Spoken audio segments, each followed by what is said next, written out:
It is not just the new president of the United States that people have been talking about. Such a lot of conversation too about the new vice president, Kamala Harris, 24 hours in the job, the first female, the first black and the first Asian American vice president.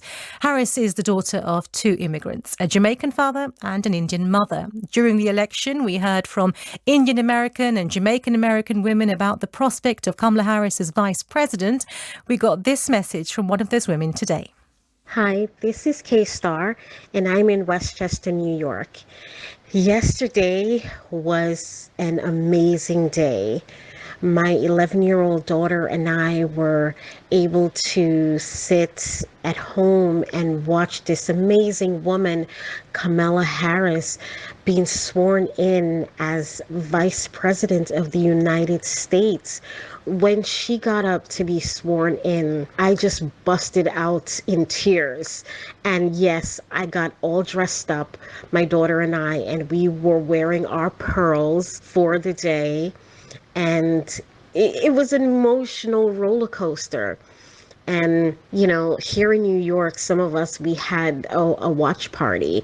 And I can tell you the celebration continued into 3 a.m. this morning. You know, as a woman of Caribbean heritage, as an African American woman, it was breathtaking and refreshing to see. This means over the next 4 years, we're expecting to see a return to normalcy, a return to decency, a return to competent people, you know, running this country. And that will help myself, and I know a lot of Americans, sleep a lot better at nights. Thank you very much for your thoughts there, Kate. Kay, her daughter also sent us her thoughts. Hi, I'm Caitlin from Westchester, New York. Seeing someone who looks like me become vice president was very empowering and makes me feel like I can accomplish anything. I'm expecting great things from her and Joe Biden over the next 4 years, and hopefully she'll be our first woman president.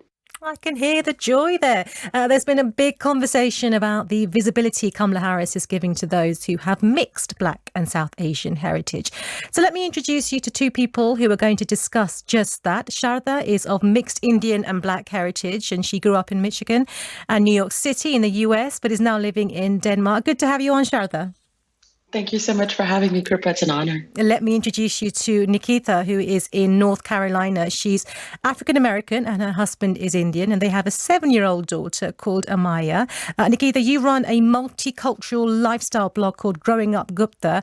I've been liking lots of your daughter's beautiful posts in recent days, so I'm really glad to speak to you. Likewise, Krupa. Thank you so much for having me on. And I know that you both know each other as well. You've spoken online, and this is the first time that you're chatting on the phone. Yes. Yeah, this is really exciting. Great. So feel free to speak to one another. Sharda, first of all, I want to speak to you about growing up with your mixed heritage. Lots of people call it blending, so Black and Indian heritage. And I don't know whether you're comfortable with that word, but what was it like growing up with that heritage, and how has that journey changed for you over the years? Yeah, I'm really happy to have a word because I kind of felt alone and a little isolated with my experience. So to have a connection to a people who are identified as a community is really special to me, and also why it's so special to connect with Nikita.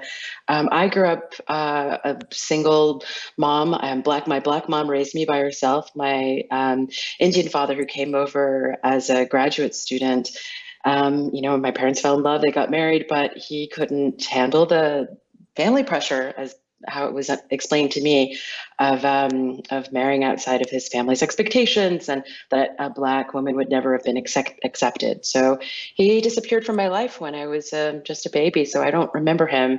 But my mother raised me to be proud of everything I am. She didn't necessarily have all of the cultural context to teach me about my Indian ancestry, but she never discouraged me from finding it on my own and from seeing myself as both things. Well, hats off to your mother, and I do want to explore so much of what you've just said in a moment. But let me turn to you, Nikita. Just tell us a bit about your journey, because I understand that you are Black, your husband is of South Asian heritage, and your husband's family initially disowned him for wanting to marry you. And they did. And that, in fact, is where Charlotte and I intersect with each other, because I do run a multicultural lifestyle blog called growingupgupta.com. And on that blog, I share unseen and unheard multicultural and multiracial narratives. And Charlotte's story just really stuck out for me because, like you said and she said, her mother's African American, her father is Indian. And I'm raising a multiracial daughter who is Blindian named Amaya. And so that's really the premise behind me creating Growing Up Gupta, is to share multiracial and multicultural narratives, to share voices that you don't hear every day. Mm-hmm. And that's pretty much been my journey. I've shared our journey on the blog, so you'll find it there. We've actually written books about it.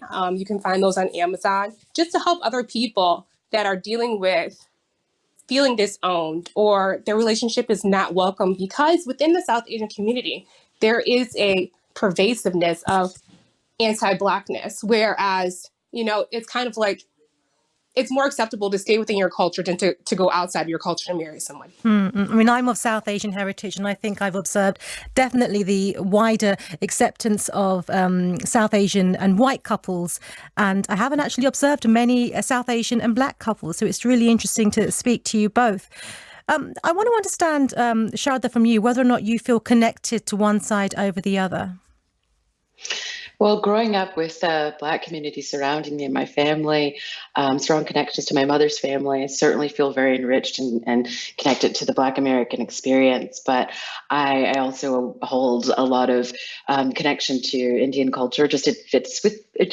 I've wanted to connect with it my whole life. And it's been a struggle to kind of figure out my place, because I always had a fear of, since my origins began with a story of family rejection, I think I always had a bit of a fear of not being seen or understood, or that there wouldn't be a place for me. But I've carved out my own path, and finally, at the age of 40, I went to India for the first time by myself. Mm-hmm. I held back by not having family to connect with there, but I've found ways to connect on my own, and finding the community like Nikita, seeing that the way her daughter is being raised is the way that I would have dreamed of having a possibility for myself. So it's so inspiring to see her growing up with a connection to both sides of her heritage and her full culture, and embracing it. And then seeing Kamala so visibly in this incredible role and having that inspiration, it just gives me hope that, that people who come after me will have a different path.